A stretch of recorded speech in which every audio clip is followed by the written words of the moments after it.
د سوات په سیدو شریف هوایي ډګر د مسافرو PIA هوایي جهاز څه 19 کاله پس کوز شوی. سیدو شریف هوایي ډګر کال 1982 کې چمتو شوی و.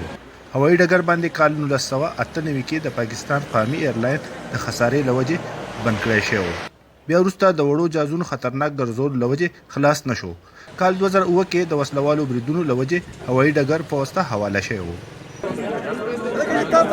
بیا به حالی په اولني جهاز کې د خیبر پښتونخوا وزیر اعلی سره د نورو اعلی چارواکو سفر وکړو. دلته د هوایي ډګر کې چې موږ ولاړ یو نو 19 کاله پس دلته جهازونه بحال شو.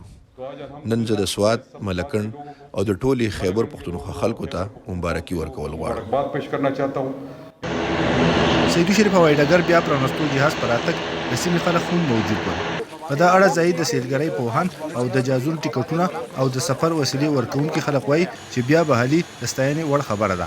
دلته چې د حالات کړکېدن شو هغه ټوریزم د انټرنیشنل چې بند شو.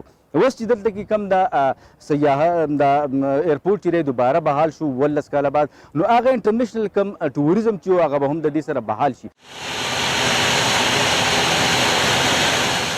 د سیدو شریف په هوایي ډګر فلحال د هفته کې 2 ورځې پروازونه د لاهور او اسلام آباد څخه کیږي. د PIA دغه وړوکي جهاز کې تر 29 پورې مسافر سفر کولی شي.